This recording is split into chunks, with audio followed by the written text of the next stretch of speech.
Olá! É interessante pensar que os momentos mais difíceis da vida podem, na verdade, ser os que mais fortalecem, não é?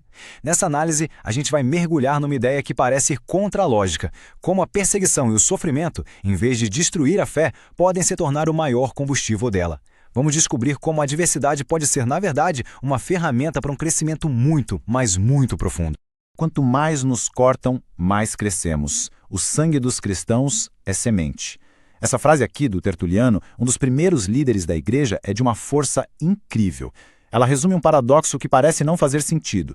A ideia de que a destruição pode, na verdade, gerar crescimento. E é exatamente isso que vamos explorar. Como o sofrimento, por mais irônico que pareça, se torna o terreno fértil para o fortalecimento da fé. Bom, então o nosso roteiro é este. A gente começa com essa ideia do sofrimento como semente. Depois, vamos entender por que o conflito entre luz e trevas é, de certa forma, inevitável. E aí, a gente vai ver como a aflição se torna uma ferramenta divina. E, o mais importante, qual a resposta para tudo isso. Sempre com foco lá na frente, na eternidade. Então vamos lá, nossa primeira parte, a semente do sofrimento. A proposta aqui é bem ousada. E se a adversidade não for um erro de percurso, mas uma parte fundamental do plano? E se a oposição for, na verdade, um instrumento com um propósito bem específico? A grande sacada é a seguinte: a perseguição nunca foi vista como um acidente. Desde o comecinho da fé, ela serviu paradoxalmente a um propósito muito maior. Sabe, é como se cada golpe que tentasse silenciar a mensagem, na verdade, fizesse ela ecoar ainda mais alto. É quase uma lei espiritual que se repete ao longo da história. Mas afinal, de onde vem essa oposição toda? Por que ela existe? A resposta está num conflito básico, fundamental. Um choque que não tem como evitar entre duas maneiras de ver o mundo: a luz e as trevas. Com essas palavras, a perseguição ganha um novo significado. Deixa de ser um ataque pessoal e passa a ser uma reação quase que natural. É o atrito que acontece quando a luz da fé encontra um mundo que, dentro dessa visão, opera nas trevas. Quando se vive por valores tão diferentes assim, o conflito se torna quase uma consequência. E aqui fica clara essa tensão, né? De um lado, temos a busca por obediência, por refletir o caráter de Cristo, do outro, uma reação de ódio, de rejeição. Isso mostra uma coisa fundamental. A verdadeira batalha não é contra pessoas, mas sim contra os princípios que elas representam. Ok, e agora a coisa muda de figura. A gente sai de só entender o conflito para ver como a própria aflição é usada ativamente para transformar as coisas. É um ponto de virada bem importante.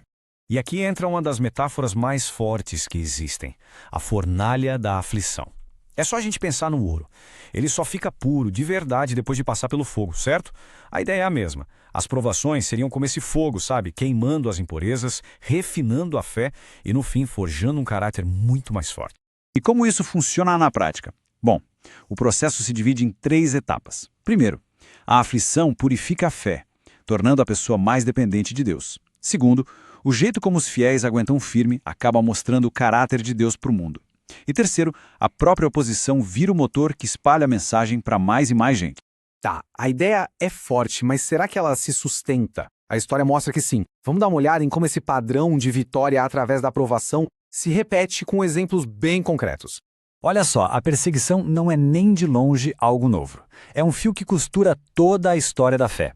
Desde Abel, o primeiro Marte, passando pela zombaria que Noé sofreu, até as prisões de gente como o apóstolo Paulo, a oposição sempre esteve ali, como um verdadeiro teste de fogo para a convicção. O caso de Estevão talvez seja o mais impressionante de todos. A morte dele não foi um ponto final, muito pelo contrário.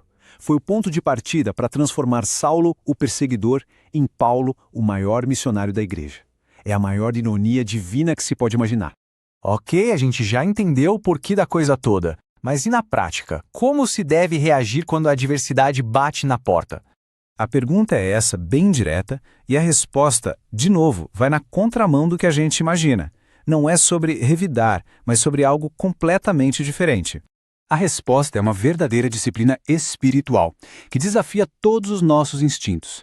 A instrução é se alegrar na provação, não revidar, manter a integridade custe o que custa. E, talvez o mais difícil, tirar os olhos do que se vê e focar no invisível, no eterno. É uma mudança radical de perspectiva. E essa alegria não é só teoria, não. O apóstolo Paulo, escrevendo de dentro de uma prisão, disse: "Nisto me regozijo e me regozijarei ainda." De onde vinha essa alegria? Com certeza não era da situação dele, mas sim da certeza de que um propósito muito maior estava se cumprindo, mesmo que ele estivesse acorrentado. E essa certeza toda abre a porta para a nossa última parte. É hora de levantar o olhar da luta de agora e focar no resultado final, naquilo que é prometido para a eternidade. E aqui tem uma verdade que é, uau, impressionante. O jeito como uma pessoa lida com o sofrimento hoje não é um ato isolado. Vira um legado. Cada ato de fidelidade ecoa pela eternidade, vira parte de uma história gigante que inspira quem vem depois e contribui para um plano muito maior do que a gente consegue enxergar. E tudo isso termina nessa visão de vitória final. A promessa é clara: quem persevera na grande tribulação sai do outro lado purificado, glorificado. É a imagem definitiva de que o sofrimento, não importa o quão forte ele seja, nunca é o fim da história. E para fechar, fica no ar uma pergunta que faz a gente pensar. Se a nossa fé não custa nada, será que ela vale alguma coisa? É um convite para a gente refletir sobre a profundidade da nossa própria convicção. Afinal, se uma fé nunca é colocada à prova, como saber qual é a sua verdadeira força? Fica aí a reflexão.